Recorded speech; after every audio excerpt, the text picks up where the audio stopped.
নমস্কার, আমি শ্রীপর্ণা রয়েছে আপনাদের সঙ্গে। আপনারা দেখছেন নিউজ টুডে। উত্তরবঙ্গ সফরে মুখ্যমন্ত্রী মমতা বন্দ্যোপাধ্যায় হাসিমারা হয়ে রবিবার সন্ধ্যায় কোচবিহারে পৌঁছেছেন তিনি। সোমবার কোচবিহারের রাসমেলার মাঠে সরকারি পরিষেবা প্রদান অনুষ্ঠানে যোগ দেবেন তিনি।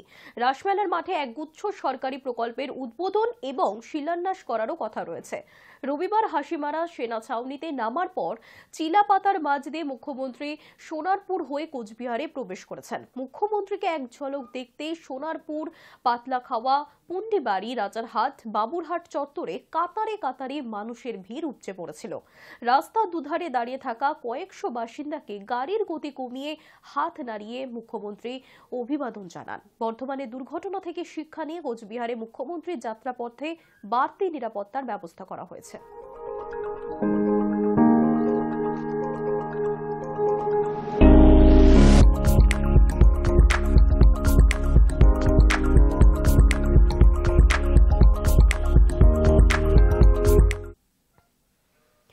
একদিকে যখন উত্তরবঙ্গে রয়েছেন মুখ্যমন্ত্রী মমতা বন্দ্যোপাধ্যায়, আর কংগ্রেস সাংসদ রাহুল গান্ধীও রয়েছেন এখন সেখানেই।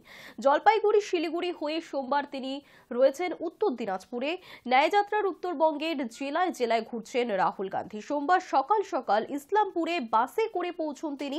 মুর্শিদাবাদে ন্যায়যাত্রা পৌঁছানোর কথা রয়েছে 1 ফেব্রুয়ারি। উপস্থিত থাকবেন সিপিএম নেতা মোহাম্মদ সেলিম।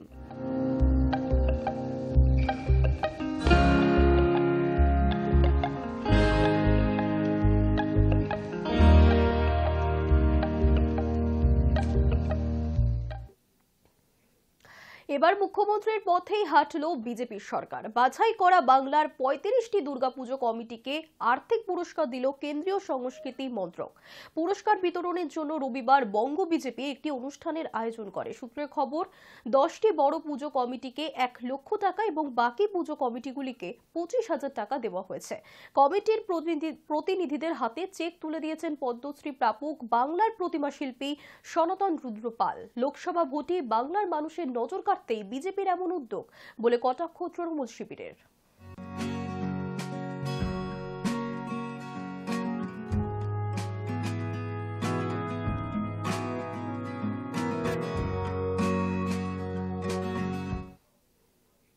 সদ্যই তৈরি হয়েছে প্রধানমন্ত্রীর সড়ক যোজনার রাস্তা, আর তারই মাঝে হাত দিলেই উঠে আসছে রাস্তার পিচ। উত্তর 24 পরগনার বসিরহাট মহকুমার হিঙ্গলগঞ্জ ব্লকের প্রত্যন্ত সুন্দরবনের দুলদুলি গ্রাম পঞ্চায়েতের 161, 162 নম্বর বুথের করুণা মোড় থেকে সুইচ গেট পর্যন্ত 2 কিলোমিটার রাস্তার নিম্নমানের সামগ্রী দিয়ে কাজ করার অভিযোগ স্থানীয়দের।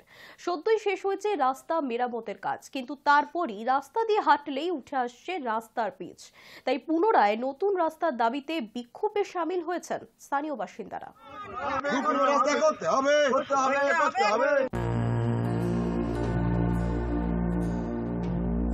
হয়েছে, রাস্তাটা ভালোভাবে হয়নি, হাত দিয়ে উঠে যাচ্ছে পিচ। আমরা চাইছি যাতে রাস্তাটা আবার পুনরায় ভালোভাবে হয়। প্রতিটি পঞ্চায়েত সদস্য আমাদের এই রাস্তাটা 1 কিলোমিটার 400 মিটার দূরত্বের রাস্তা।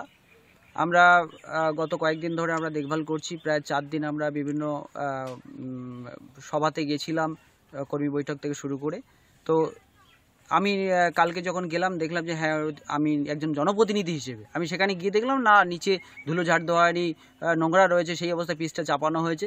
সত্যি কাজটা নিম্নমানের হয়েছে। আমরা ঊর্ধ্বতন কর্তৃপক্ষকে জানিয়েছি, কন্ডাক্টর সাহেবকে আমরা জানিয়েছি, তারা সুব্যবস্থা নেবে বলে আমাদের আশ্বাস দিয়েছে। আমরা তার অপেক্ষায় আছি। গত 24শে জানুয়ারি সাগরদিঘি PDCL এ কিছু দুষ্কৃতী 5 জন কর্মীকে কিডন্যাপ করেছিল। জঙ্গিপুর পুলিশ জেলা সুপার শ্রী আনন্দ রায়ের নেতৃত্বে এবং সাগরদিঘি থানার পুলিশ প্রশাসনের অফিসার ইনচার্জ বিজন রায়ের উদ্যোগে 3 দুষ্কৃতীকে ইতিমধ্যেই আটক করা হয়েছে। জানা গিয়েছে ওই 3 দুষ্কৃতীদের নাম আসাদুজ্জামান মল্লিক, অশোক ঘোষ এবং বিপ্লব দাস। সকলের বাড়ি সাগরদিঘিতে। PCDL এর কর্মচারী এবং অফিসারদের এমন কাজে খুশি সাধারণ মানুষ।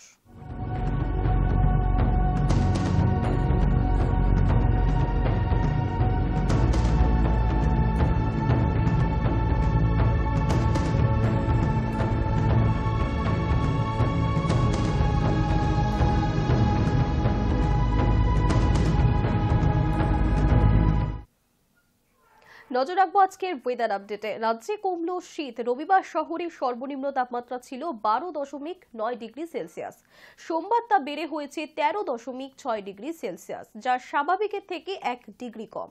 তার মধ্যে আবার বৃষ্টির সম্ভাবনাও জাগছে। মঙ্গলবার থেকেই দক্ষিণবঙ্গের একাধিক জেলায় শুরু হয়ে যেতে পারে বৃষ্টি। সেই সঙ্গে ঠান্ডার তুলনায় অনেক কমে যাবে, এমনটাই জানাচ্ছে হাওয়া অফিস। আলিপুর আবহাওয়া দপ্তরের পূর্বাভাস অনুযায়ী মঙ্গলবার দক্ষিণবঙ্গের মোট 5টি জেলায় বৃষ্টিতে ভিজতে পারে পূর্ব বর্ধমান, পশ্চিম বর্ধমান, মুর্শিদাবাদ, বীরভূম এবং নদিয়া। তারপর বুধবার থেকে দক্ষিণের বাকি জেলাতেও বৃষ্টির সম্ভাবনা থাকছে। ভিজতে পারে কলকাতাও, তবে ভারী বৃষ্টি হবে না কোথাও। হালকা বৃষ্টির সঙ্গে কুয়াশায় ঢাকা থাকবে বিভিন্ন এলাকা। বৃহস্পতিবার পর্যন্ত দক্ষিণবঙ্গের বিভিন্ন জেলায় বৃষ্টির পূর্বাভাস থাকছে এবং তারপর থেকে আবহাওয়ার কিছুটা পরিবর্তন হতে পারে।